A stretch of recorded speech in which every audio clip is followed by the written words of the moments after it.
Hi, and welcome to another episode of Hot Takes with me, the Silver Fox. 2 Metropolitan Police officers have today been dismissed from the force, and not before time. And there's still about 1,000 or so still to go.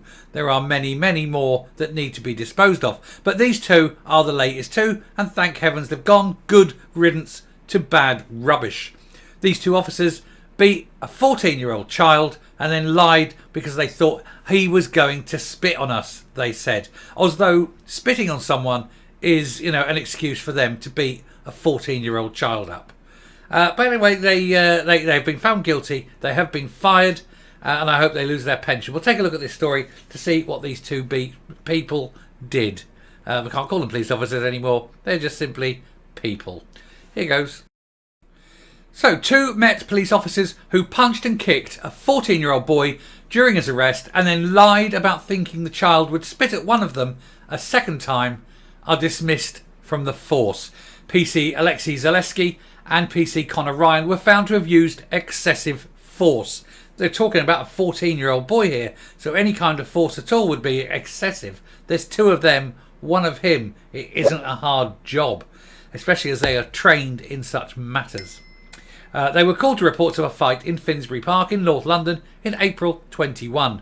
They've turned up and they've basically beaten the crap out of this kid and then lied about why, and in the thought that they're going to get away with it because they're policemen, and of course they're allowed to get away with everything. And they have been very sadly mistaken in that belief, and quite rightly they've been thrown off the force. The child was part of a group of young people who were stopped by officers, though no blade was found following a number of stop and searches. A misconduct hearing was told.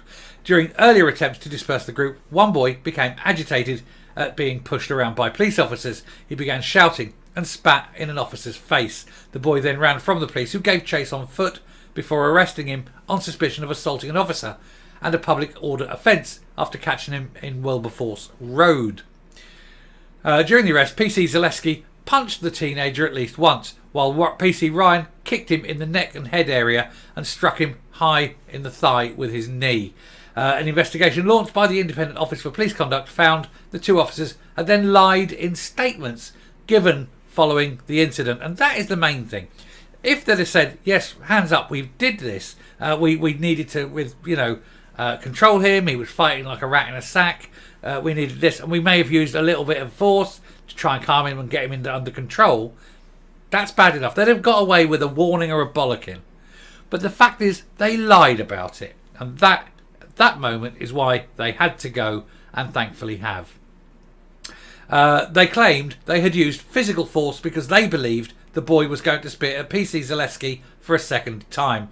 The boy was not charged, and no further action was taken. The IOPC's 5-month probe was launched following a voluntary referral from the Met. It found both officers had a case to answer for gross misconduct and an indication that they may have committed an offence of assault by beating. And it sends out a message. This result sends out a message to the cops, to the other police, that they too can break the law. They too are restricted in the use of force. A panel found the officers had breached the police standards of professional behaviour to use force and honesty and integrity. Makes a change if you ever see any of those, let alone all 3. But they did use excessive force. They were dishonest, and there was certainly zero integrity by the very fact that they thought they could get away with lying. An IOPC passed a file to the CPS, but no charges have been authorised. So basically, they're going to get away with it in terms of law. The Crown Prosecution Service are not going to charge them, but the police have said it is unacceptable, and they have been dismissed the service, and quite right too. IOPC Director Amanda Rose said, the force used on this child was neither reasonable nor proportionate in the circumstances. The public must have confidence that when officers are required to use force to detain and arrest members of the public, they will only use the minimum amount of force necessary. Now, I don't have a problem with the police using force. Of course not. They must occasionally resort to forcible, with arrest. Absolutely. I'm not going to deny, I'm not going to say that police must never use force. But on a 14-year-old, first of all, it shouldn't be used. It should be a last resort, number one. And number two, especially with the younger people, it must be ultimately absolutely proportionate. If you're getting some hardened criminal and he gets a good pasting, well, tough. You know, I haven't got a problem with that. But when you're talking kids, no, it's just not on. And of course, that now will be pushed out. Other policemen will see what's happened, and that will, you know, by necessity, force their hands. They will be forced to arrest, but to do so correctly, in a correct manner. With two of them there, it shouldn't be an issue. Click on those the derbies, you know, and away you go. Just march him to the car one-handed. Seen it done. Not by me. I just want to hasten that ad. No. But I have seen it done. To compound matters, they tried to justify their actions by lying on their initial statements following the incident. Their dismissals send a strong message that there will be serious consequences for police officers who use gratuitous violence and are dishonest about their actions. And quite right. It's about time.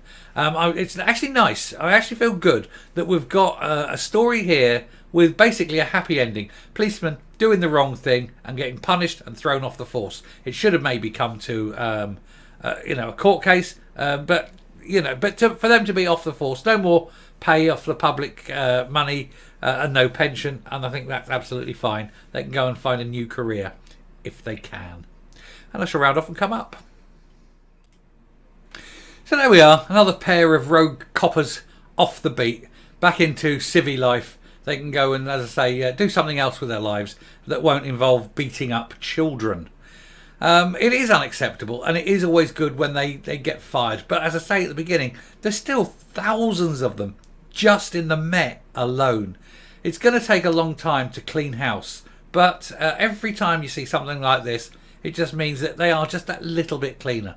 We all deserve a good police force. And we have to work for it. And we have to put up with crap to get it. But we are slowly getting there. And with those two gone, it will send the message out to others that they need to up their game.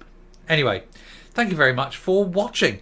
If you like what you see and hear on the channel, please do hit that subscribe button, ring the bell for notification of future output, leave a like, leave a comment, please share the video. And until next time, stay safe, stay well, still don't trust the police, but they're getting there. And goodbye.